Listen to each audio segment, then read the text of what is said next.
প্রথমে লাউয়ের খোসা এবং বিচিগুলোকে ভালোভাবে ধুয়ে নিতে হবে। ধুয়ে আমি একটা পাত্রে তুলেছি। এরপর এখানে দিয়ে দেব কয়েকটা রসুনের কোয়া। এরপর দিয়ে দেব কয়েকটা কাঁচামরিচ।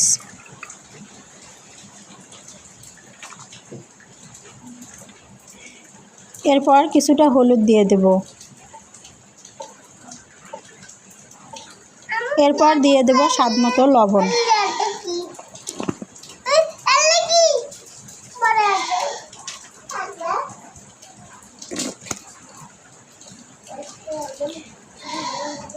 এরপর দিয়ে দিতে হবে রান্নার তেল, মানে আমি দিয়েছি সয়াবিন তেল।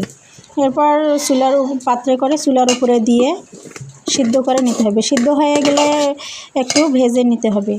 ভাজার পরে আমি বাটনে তুলে নিয়েছি। আমি যেটাতে ভর্তা করব সেটাতে, আপনারা চাইলে ব্লেন্ডারেও ব্লেন্ড করে নিতে পারেন। বাটনে ভালোভাবে বাটার পরে